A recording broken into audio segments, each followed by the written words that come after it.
Hello everybody, my name is Ratnos, and in today's video we're going to take a look at some massive Mythic Tindral and Fyrakk nerfs, significantly reducing the healing check needed on both encounters. Now as of right now, we have 761 guilds that have killed Fyrakk, and 1,500 that have killed Tindral, compared to Aberrus rather.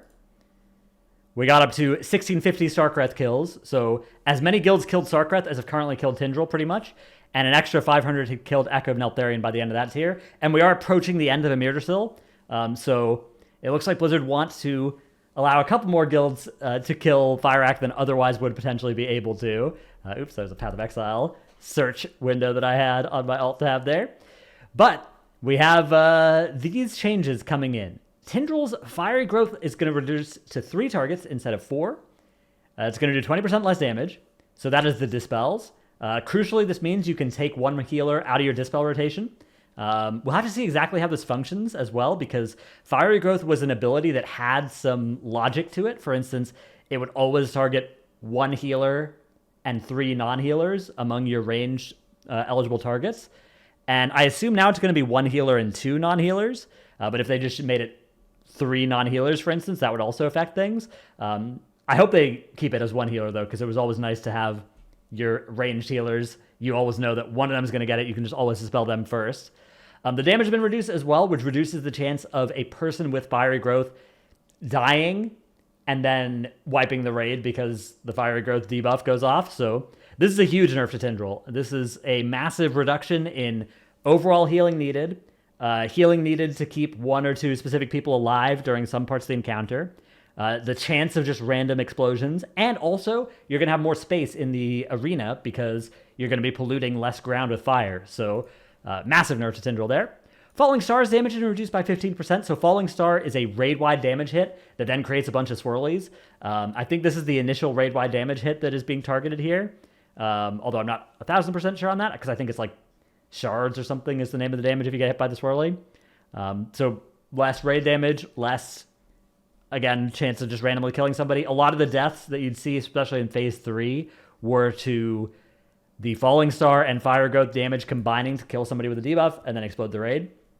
So both sides of that are getting hit here. And Pulsing Heat, which is just ticking damage, I believe, being reduced by 10% as well. So pure healing nerfs to Tindral and like healing coordination there. Fyrakk is getting Shadow Cage now lasts 12 seconds on Mythic difficulty.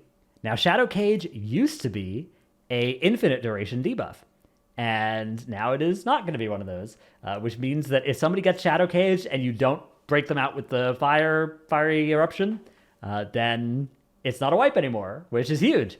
That is going to be really, really big. So massive nerf to Phase 2 execution. One of the like private aura mechanics on the fight as well. A lot less bad if you screw that up now a little bit. I'm sure you're still going to want to use the same strategy against it to break those Pelliers out, but if it doesn't happen, it's really not a big deal. 12 seconds is not a long time at all compared to, because you're already spending like 4 seconds in the Shadow Cage before you get hit with the Fire Eruption anyways, so upping that 8 more seconds, you'll be fine. It's okay. Flamebound and Shadowbound now increase the damage taken from their respective orbs by 5% instead of 30%. So what this means is that if you soak the same color orb, the orb that you're supposed to soak, it's going to do much less damage to you.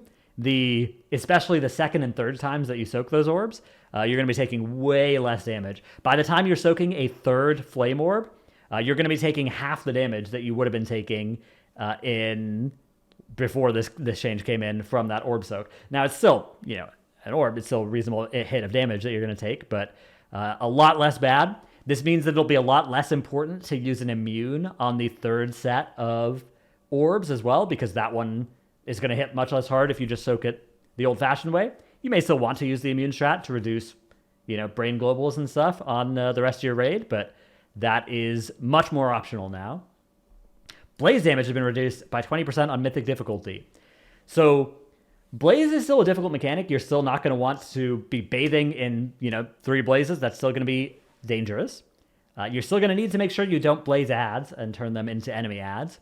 But the chances of dying in the first intermission with much less damage on the raid from soaking orbs, and also much less damage on not just the double blazes, but anybody who just gets hit by one blaze, their own blaze, has been reduced by a lot here. So that is, I think, primarily first intermission deaths are going to be reduced a lot by this one.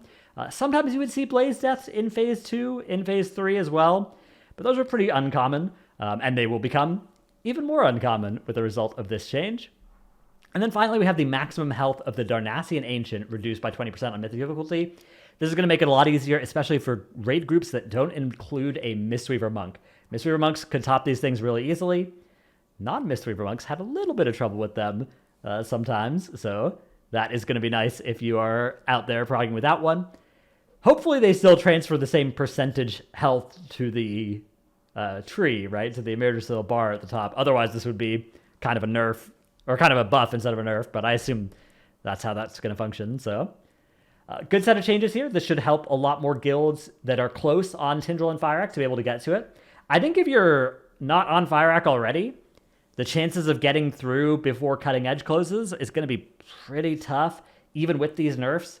If you're if it's taking you this long to get to Fyrakk, I don't think you're going to be able to get through even this nerf version before the new season, unless that season is later than we're expecting, which right now people are thinking it's about a month out. But it's definitely, if you're already if you're in P1, P2 Fyrakk now, I think this nerf in particular has gone a long way to making that boss killable for you prior to, the new season coming and Cutting Edge going away. I mean, yeah, I expect we will see a big spike in kills on both Fyrakk and Tindral as a result of these nerfs. Let me know what you think about them down in the comments down below. Hope you've enjoyed this video. Thank you for watching. See you in the next one. Bye.